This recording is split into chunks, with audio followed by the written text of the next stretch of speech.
So this is my final video about my comic book stuff and my comic book gems.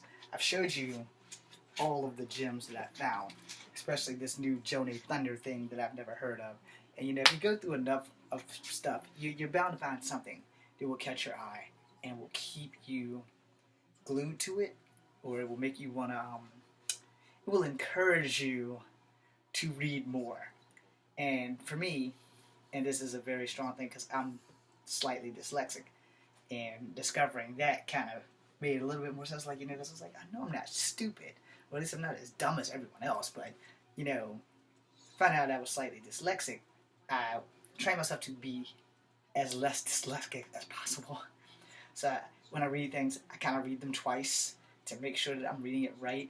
I hate reading out loud, so when I'm reading silently, you can always read faster when you're reading silently than you can when you're reading out loud. Because a lot of people, like me, I really don't like the sound of my voice. I really don't like the way I sound when I read, so I get nervous and I start fucking up. Alright, I said it. I was trying not to cuss throughout the whole thing, and I did it anyway. So, if it wasn't for comics, one, I would have never learned how to read. Two, I would have probably never found out I was dyslexic. And three, since I didn't have any friends, they became my friends. I got picked on about my comic books, and then all of a sudden, when all these comic book movies come out, people are like, hey, what do you know about this guy? What do you know about that guy? And for me, I can tell them, well, one, if you ask me something about Marvel or DC, you have a better chance of learning shit from me about Marvel than DC. But I will tell you this, if Dark Horse Comics comes out with a movie, it better be the X-Men. I can tell you about them. I have to find the comic, but I can tell you about them, or you can Google it, because the X-Men was the shit.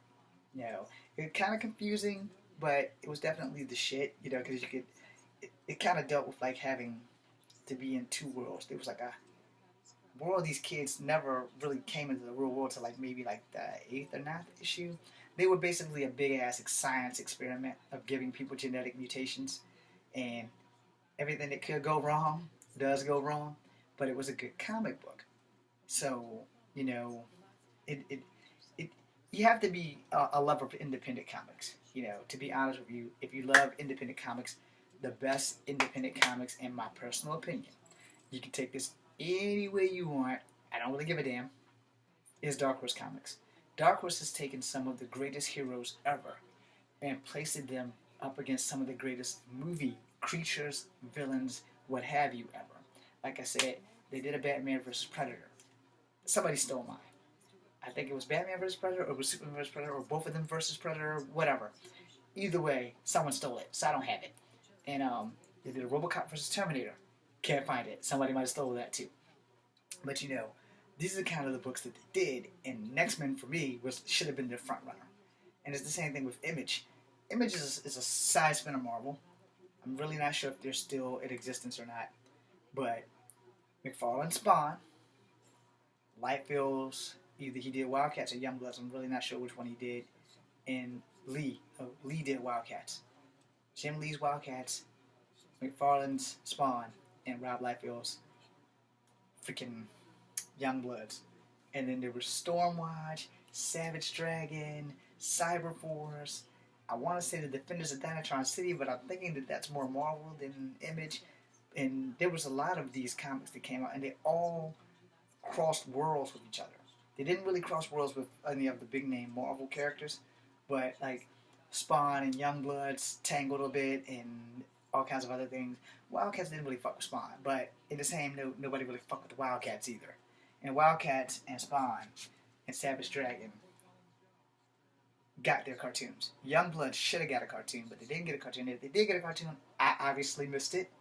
Cyberforce got a cartoon, but it was only 2 episodes. It came on Fox back in the 90s when the X-Men was on there, but it was like it came on Sunday, and I don't do drugs, so I know I saw it, but I only seen that. And it's the same thing with Ultra Force. Ultra Force used to be on USA Network, and that lasted for a while. And they had those like power blocks where you had all of them plus Mortal Kombat and everything, and Street Fighter. Like I said, I'm old, man. But anyway, those were good cartoons, and Image cartoons did pretty well. Wildcats was awesome with Hadrian as the leader, badass cybernetic dude fighting all these little aliens. I can't remember the name of them. Voodoo was a hot ass chick. Maul was a 13-year-old kid. Basically, he was Rage, only gray. If you don't know who Rage is, he was an Avenger. He became a new warrior after he fucked up somewhere in the Avengers, and then Tony Stark got pissed off and kicked him off the team, and then he became the ward of Dwayne Taylor, who would die sometime and be basically left in Cord's care, and then Dwayne Taylor's brother would take over. It's a long story, but you'd have to get the New Warriors, because the New Warriors was the shit, you know. And you know, most of the new comics that I read, they would kick ass for me, but most people probably didn't like them, which is why they got canceled. I'm only one guy, and I'm like one of the guys that voted for Robin to stay alive back in the 80s, and he didn't. So clearly my opinion really didn't matter at that time, and it probably still doesn't matter now. I'm not here to give you my opinion. I'm just here to give you some of the things that I like and some of the facts of why I read comics and why I stopped reading comics and why I wish I didn't stop reading comics, besides the fact that paper comics started getting expensive, and when you're in high school, you have to juggle so much with work. You have your job, you have your car. I was also taking Taekwondo, and Taekwondo doesn't pay my bills, and comic books does not feed my stomach. It feeds my brain, but it doesn't feed my stomach. So, you know, you kind of got to make sacrifices. But when I really stopped reading the X-Men and stuff, it was just because it wasn't about the money or anything. It was just that they went in a direction that I just really think that they shouldn't have went in. And then when they started having the writers and artists war, and everything just went to hell at Marvel, and I was like, man, shit. So then, you know, Marvel has had its good moments, especially when they were doing like the double issues, and then when they released the X-Men comic. Let's get something completely cleared up real fast. The original X-Men comic was called the Uncanny X-Men. It wasn't called the X-Men. The X-Men itself comic came out in the late 80s, early 90s, or in the early to mid 90s. And it came out like about the time the cartoons started getting popular, so they also made a Fox version of the comics, which is where Morph is introduced, because Morph was actually a Fox product for Toy Biz and Fox itself, so they could have a character, because it was kind of the deals that these guys made. Same thing like I said about the Super Friends with Apache Chief. And by the way, I don't want to sound like a dick or an asshole, but Apache Chief and Samurai were like some of the most asinine names for superheroes. They just sound straight fucking racist. Alright? I said it. Straight fucking racist. Because being part Cherokee, I wouldn't want my hero to be called Cherokee Chief. Okay, that sounds insulting. And the only reason it sounds insulting to me is because when I worked at Kegler's, from the 9th grade or the 10th grade to the 12th grade, this one dude, and he probably remembers me, and I don't remember him. But I remember I got friends in low places, and that damn guy kept calling me Chief. For 3 years, he looked me dead in my face, name tag on my chest. What's up, Chief? So you can see why I kind of find that a little bit offensive. And why I would find Apache Chief offensive. They couldn't name him Thunderbird because that was already taken by Marvel. And they couldn't name him Warpath because that was already taken by Marvel. But I'm sure they probably could have came up with anything like Tomahawk, Arrowhead, Spotted Dog, you know, anything other than Apache Chief. Now that I'm done with that racist insult, you know, the thing about comics, it is the greatest escape a young person can ever have. Especially a guy like me, or if you're a girl like me who's never had any friends, guys don't give you a second look, girls hate you for no reason at all. Just like guys hated me for no reason at all. It's because I'm short, I'm not cute. You know, girls really hated me mostly because I'm not cute and because I'm short. You know, and the only friends I had was kung fu and comic books. You know, so you can really tell how bad my life has been. So, like I said, comic books are what I would call the ultimate escape for people who can't make friends or don't make friends. I think another reason why a lot of people really didn't like me is because of my mixed ethnicity. And I wasn't black enough for black people. And since I've never really been to a reservation a day in my life, I'm probably not going to be Native American enough for Cherokee people. Not that I think that they would really give a damn, but, you know, I support them. And I definitely would like to support NARF, you know, for the Native American Rights Foundation. You know, hey, you guys want me in a commercial, I'm ready to sign on. Hell, I'll work for fucking free. Just get me in the commercial. Just don't ask me to shoot my bow and arrow, because I'm really not that great with it. I'm okay, but I'm not as good as I was when I was younger. When I was younger, archery was my thing, because it's in the blood. You know, I can't shoot a machine gun worth a fuck, but I can shoot a bow and arrow. You know, yeah, all hail the infantry. Now, I didn't like being called chief, and if anything, my ancestors were probably scouts, and if not, they were probably anything but carvers because I couldn't carve a bar of soap into a canoe to save my dick. So, I know y'all probably are laughing at that one, but it was the truth, and I got an ass whooping for it. Thank you, Miss Conrad. Thank you for helping me discover my Native American roots, and thank you for helping me get that baddest ass whooping I ever had in my life for 30 bars of soap, which I had to wash with the soap chips for about a month. And, crush them all together, take a bath with them. It wasn't really a choice. I didn't stink, though. I washed. It's kind of hard to wash your ass with soap chips, but what can you say? Now, in closing, because I'm at the 10-minute mark. Yep, I'm at the 10-minute mark.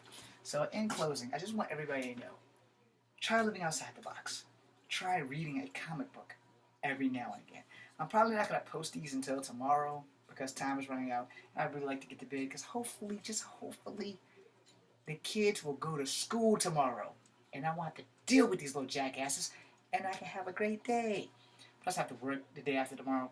So I really kind of got to get a lot of stuff done within the next 48 hours. And I have to jacket most of these comics tonight so I don't have to deal with this shit later. So in closing, I just want you guys to know, sometimes, just sometimes, a little knowledge goes a long way. And if you can get the right knowledge about the right things and kind of deal as you go, you'll find yourself learning things. And if you're not learning, you're not really living.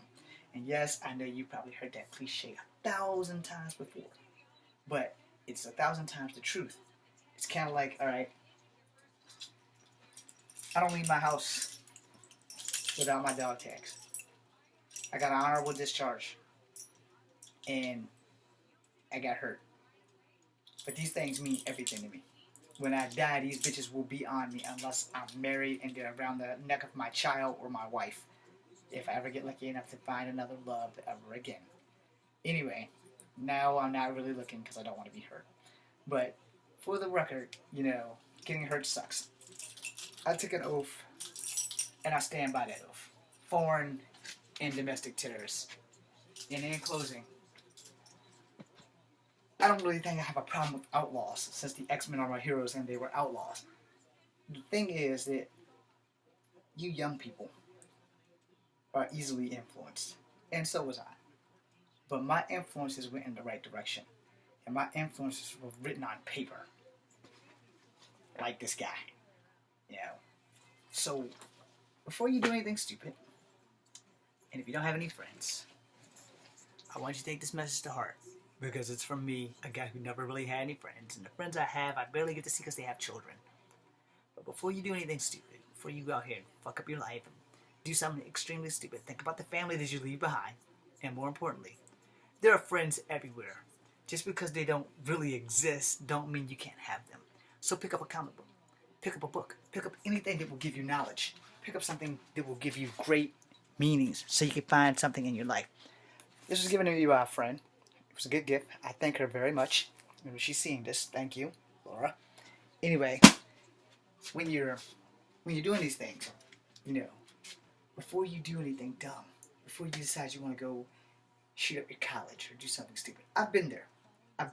I know where you are right here and right here, because it's not easy being the guy in the back corner that everybody talks about, or the girl in the back corner that everybody talks about, or the girl that everybody calls a slut, or the guy that everybody says, oh, he stinks. Even if you bathe and shower regularly, somebody's going to say that you stink. So pay that shit on mind. And that works both ways, whether you're a guy or a girl, because kids are cruel. And they don't get any nicer by the time you get to high school. However, and I don't support what I'm about to say all the way, or better yet, I do support it, but you don't have to. And to be honest with you, no matter how much you want to, you probably shouldn't. But if you happen to catch one of those little bastards that's picking on you behind the bleachers at school or in the acting room, they call it the black box or whatever they did at CHS when I was there, you could probably throw one of them a beating and no one would ever find them. So after school, throwing someone a beating, I support that. I totally support that. Now, if you want to know why I said that, my drill sergeants in Delta, that was one of our 4th platoon or 2nd platoon, whichever platoon I was in. I was in the 2nd platoon, excuse me. I made a mistake. Drill Sergeant Hayes. I love you, man. And yes, I dropped my intro today. Joe Sergeant Hayes, whenever he thought something was cool, and this camera just went black. Hope you guys can still hear me at least. Oh dear. Yeah, technical difficulties again. Joe Sergeant Hayes, whenever he thought something was cool, always said that he supports that shit. So, to quote my favorite drill sergeant while I was in Fort Benning, Georgia, Drill Sergeant Hayes, thank you for giving me an opportunity to prove to Drill Sergeant Stoltz that I wasn't a bitch nigger or a punk bitch or whatever the hell bad things he used to say about me. Thank you, sir, for giving me everything I need to survive in this world. And I do support that shit. And I've grown my ponytail back for reasons. I will not cut this thing. I will never cut this thing ever again if I can help it. Unless, like, I have a brain injury and they have to shave it off. Then I'm going to be pissed because I promised my dad I wouldn't cut it until I was 50. So, since my dad's not here to see it grow, my honor and my word is everything.